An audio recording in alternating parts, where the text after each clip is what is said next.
తల్లిదండ్రులు కావాలని మీ కలను సాకారం చేసుకోండి. ఓఎస్ఎస్ ఫర్టిలిటీ వారి తక్కువ ధర సంతానోత్పత్తి చికిత్సతో అపాయింట్మెంట్స్ కొరకు కాల్ చేయండి 7825893604.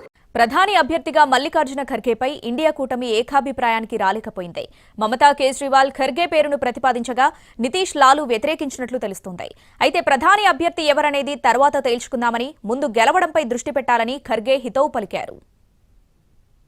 విపక్ష ఎంపీలను పార్లమెంట్ నుంచి సస్పెండ్ చేసిన తరుణంలో ఇండియా కూటమి కీలక భేటీ జరిగింది. ఢిల్లీలో జరిగిన కూటమి 4వ సమావేశం దాదాపు 3 గంటల పాటు జరిగింది. ఈ కీలక భేటీలో పార్లమెంట్లో చోటు చేసుకున్న ఘటనలతో పాటు భవిష్యత్ కార్యాచరణపై నేతలు చర్చించారు.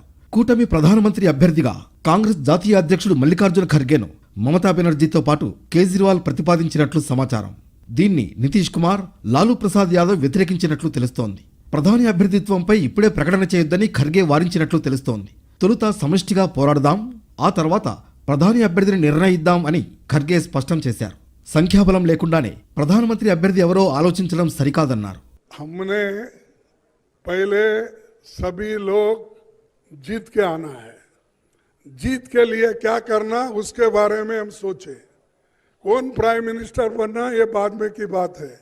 एमपीज अगर नहीं है तो प्राइम मिनिस्टर की बात करके क्या फायदा है. तो इसीलिए हम पहले अपनी संख्या बढ़ाने के लिए एक होकर सभी लोग लड़के हम मेजॉरिटी लाने की कोशिश करेंगे. పార్లమెంట్ ఉభయ సభల నుంచి విపక్ష ఎంపీలను సస్పెండ్ చేయడాన్ని ఖండిస్తూ ఈ సమావేశంలో తీర్మానం చేశారు. ఎంపీల సస్పెన్షన్పై ఎల్లుండి దేశవ్యాప్త నిరసన చేపట్టనున్నట్లు ఖర్గే తెలిపారు.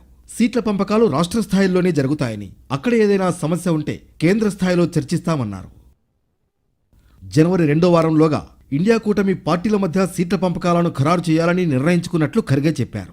ఈ సమావేశంలో 28 పార్టీలకు చెందిన నేతలు హాజరయ్యారు.